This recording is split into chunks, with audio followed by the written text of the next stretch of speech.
Adelante. Ahora sí, a mí.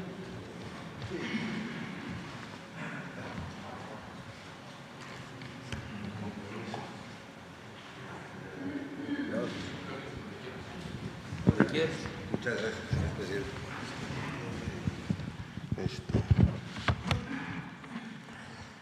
Pues con su permiso, señor presidente. Muy buenos días, señor presidente. Muchas gracias de antemano a todos los presentes por su tiempo, a todos los que nos ven en redes sociales, gracias también. El fútbol en México es un tema de interés nacional. No por nada fuimos el país con la quinta mayor asistencia en el Mundial de Qatar. Este deporte es motivo de reunión y de unión para amigos, para compañeros de trabajo, con nacionales de todo extracto social y creencias políticas. Al mismo tiempo, el fútbol es un gran negocio.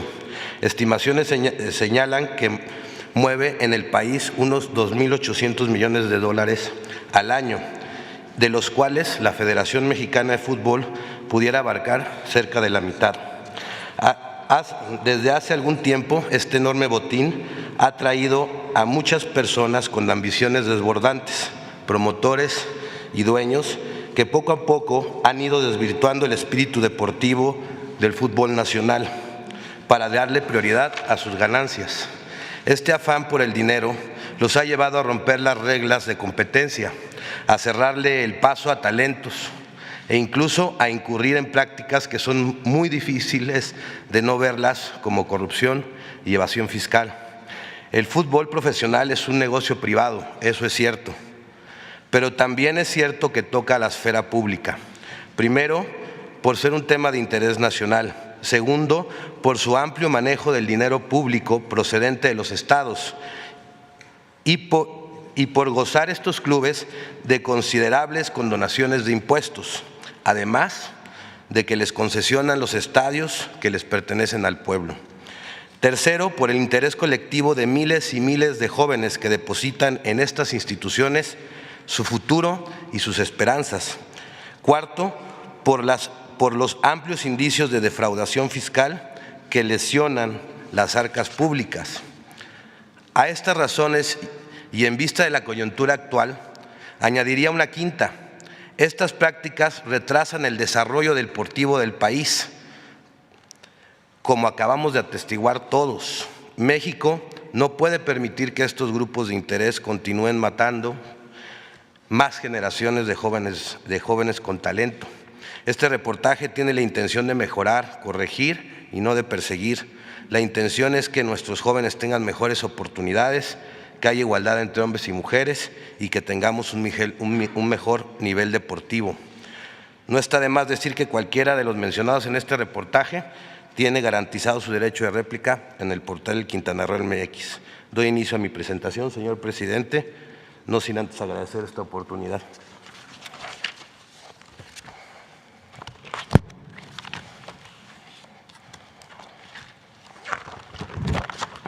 La siguiente, por favor. La compra-venta de jugadores a sobreprecio ha sido una de las formas en donde se generan más ganancias en el fútbol. Un promotor coloca un director técnico en un club deportivo de primera división que al mismo tiempo él mismo representa, o mantiene relaciones con directivos en el club para luego buscar en el extranjero jugadores con un precio económico y revenderlos a equipos mexicanos en un sobreprecio del 100%, 200, 300 y hasta 500%. El sobreprecio generalmente se reparte entre involucrados y hay moches para poder aceptar este tipo de precios. Las operaciones de compra-venta de jugadores no son vistas por el SAT.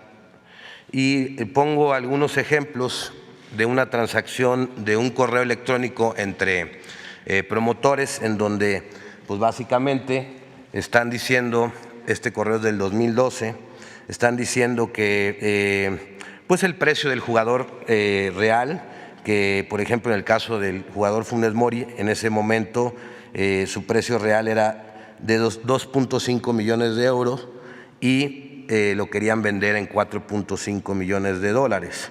O el de Vilchis, Andrés Vilchis, que fue un goleador de la Copa América, y pues bueno, pensaban sacarlo entre 1.5 y 1.8 para revenderlo en $4 millones en México.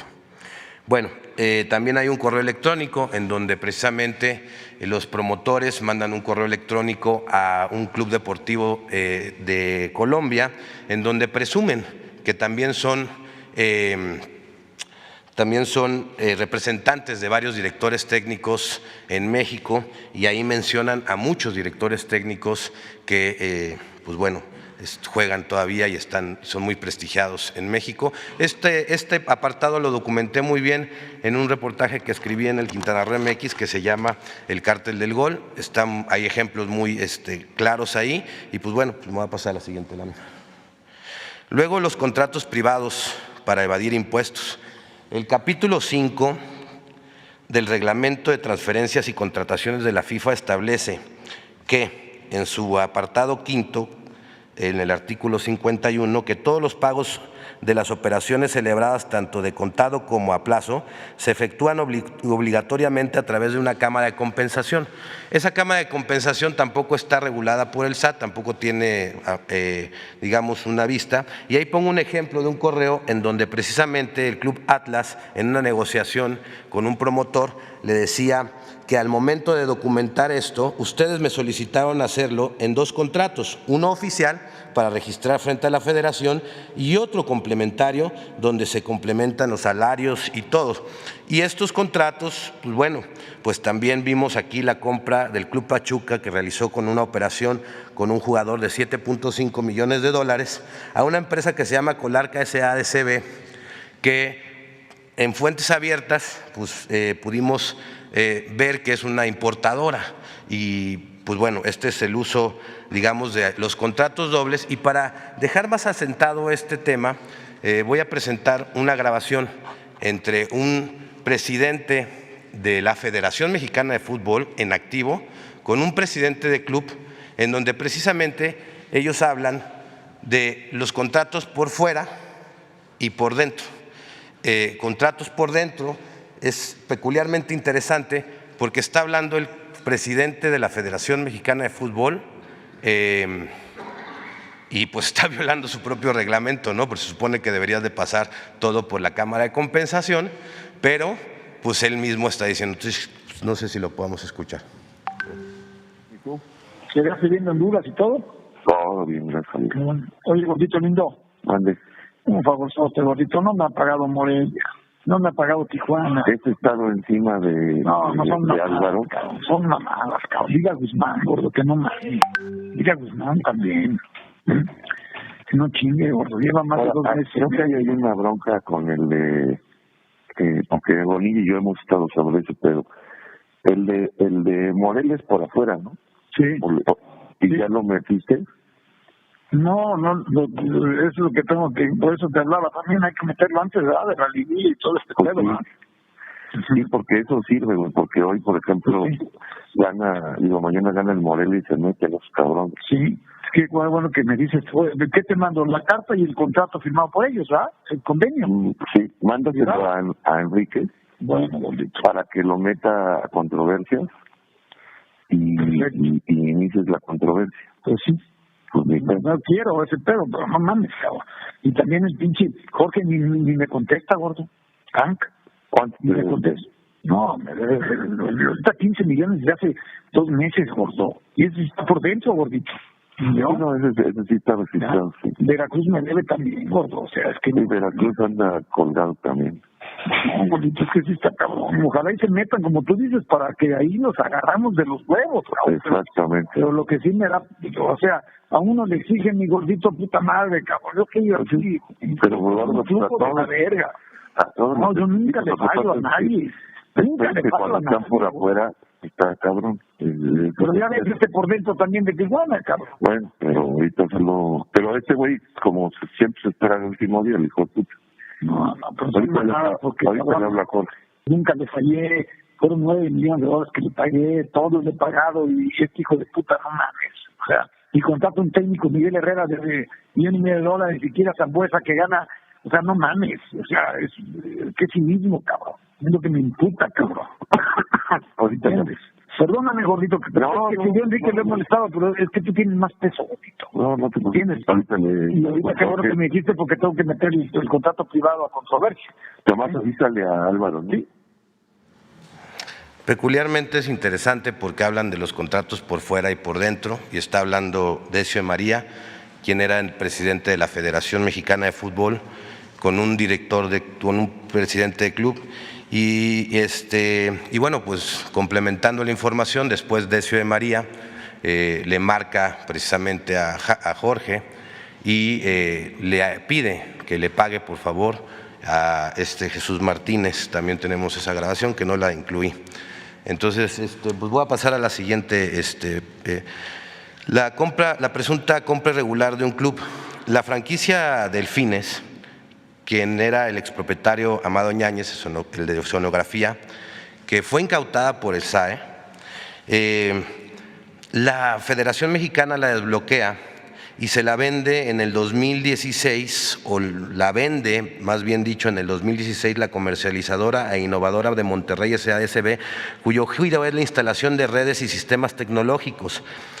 Y esta es la que vende la franquicia Club Delfines a una empresa que era propiedad de Alejandro Ilagagorri en 12.800.000 pesos.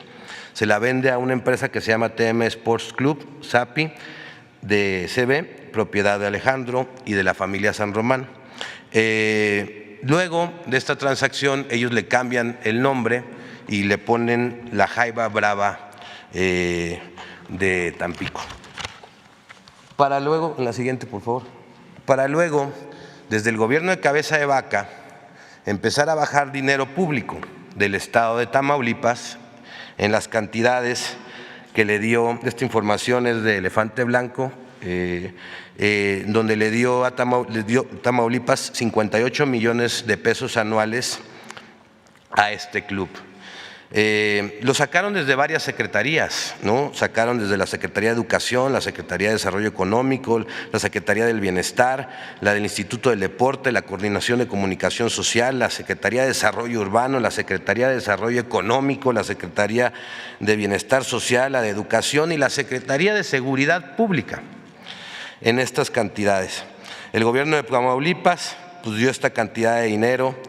Y para la recepción de esos recursos, presuntamente Alejandro Ilagagorri presentó y presuntamente abrió una cuenta bancaria a espaldas de la familia San Román, o así lo confirma la información que tenemos en las manos, y la familia San Román se entera de estos contratos luego de que fueran publicados por el reportaje que se llama Jaiba Brava, del periodista Carlos Manuel Suárez, del portal Elefante Blanco. Pues pasaré a otro ejemplo. Otro ejemplo de dinero público en el fútbol, el llamado modelo Pachuca. Murillo Karam le vende a Jesús Martínez el equipo del Pachuca en cerca de 1 millón de pesos cuando valía casi 10. Luego otro gobernador, Núñez Soto, le dona 2 terrenos en la Hacienda de la Concepción, propiedad del Estado, y parte de la zona plateada, en donde hacen una universidad de fútbol privada, que hay que decir que es carísima, que no es nada fácil estudiar, nada barato estudiar en esa universidad, y hacen un hotel, un centro de convenciones, estacionamientos.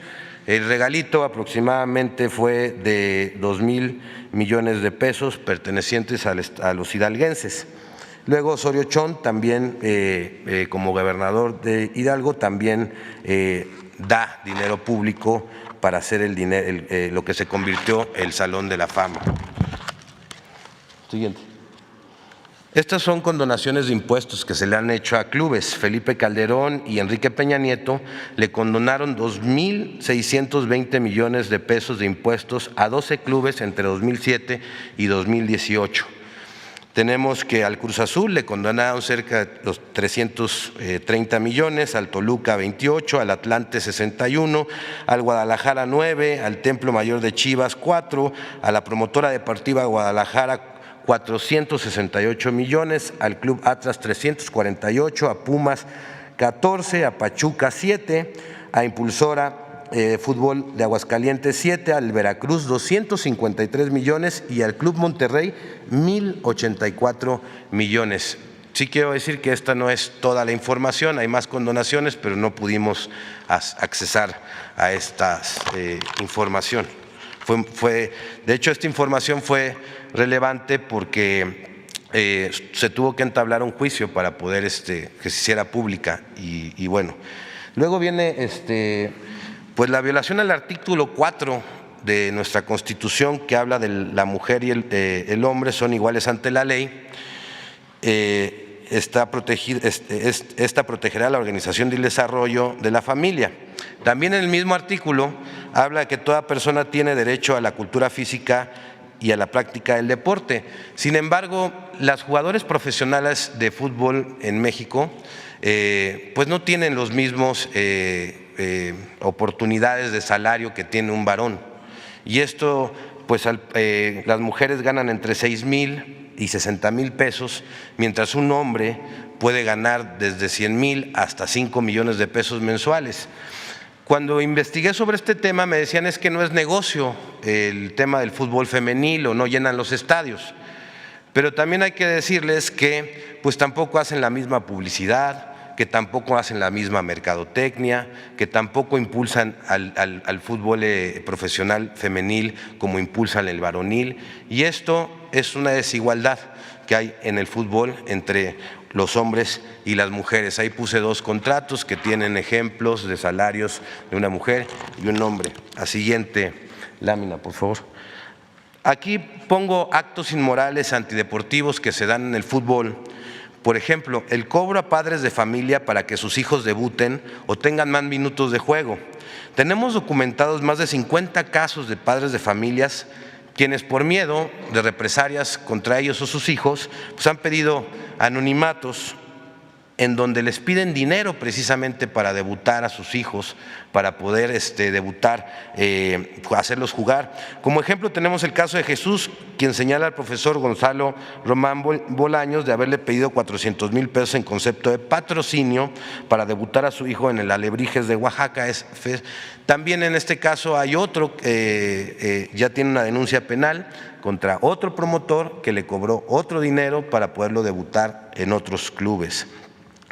Después venimos con la preferencia de lo económico y no por lo deportivo.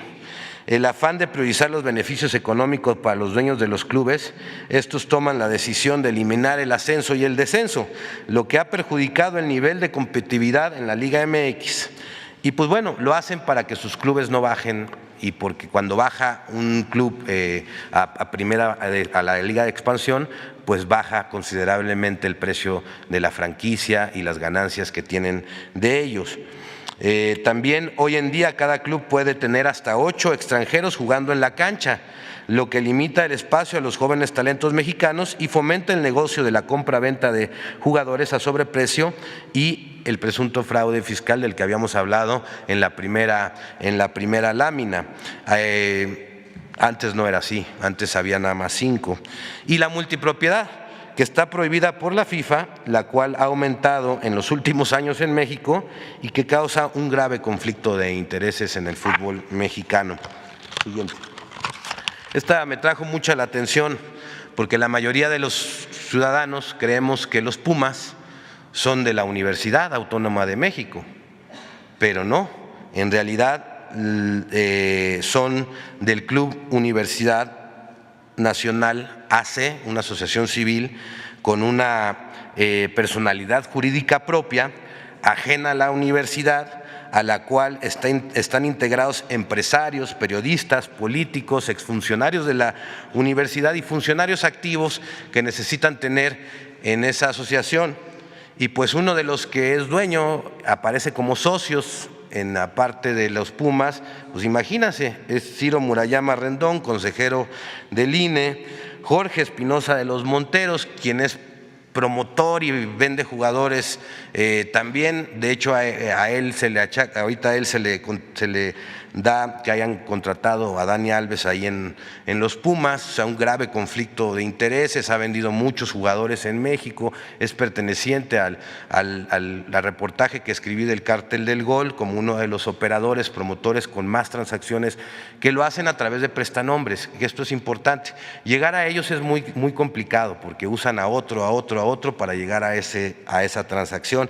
También están Alejandro Medina Mora, exnieto del abogado, también Eduardo Medina, hijo de Eduardo Medina Mora, Raúl Medina Mora, Alonso Carvajal Villaciencio, que es comentarista de Televisa.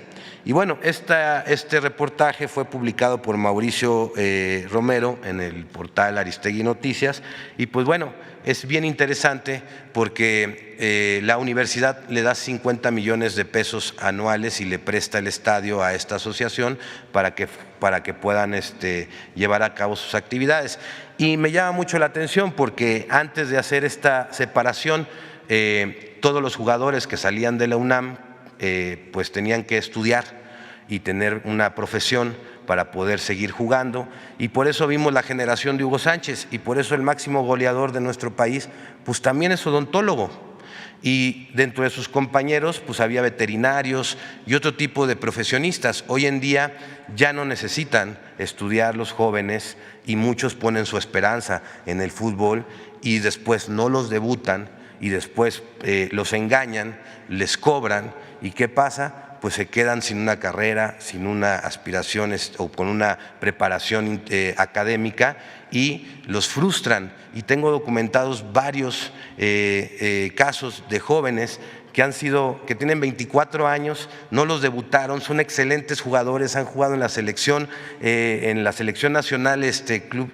sub-15, sub-17 y después no los debutan en primera división y se quedan ya sin la esperanza y les rompen la esperanza y luego no saben ni qué hacer porque no estudiaron, y eso no pasaba en la Universidad Autónoma y hoy sí pasa, ¿no?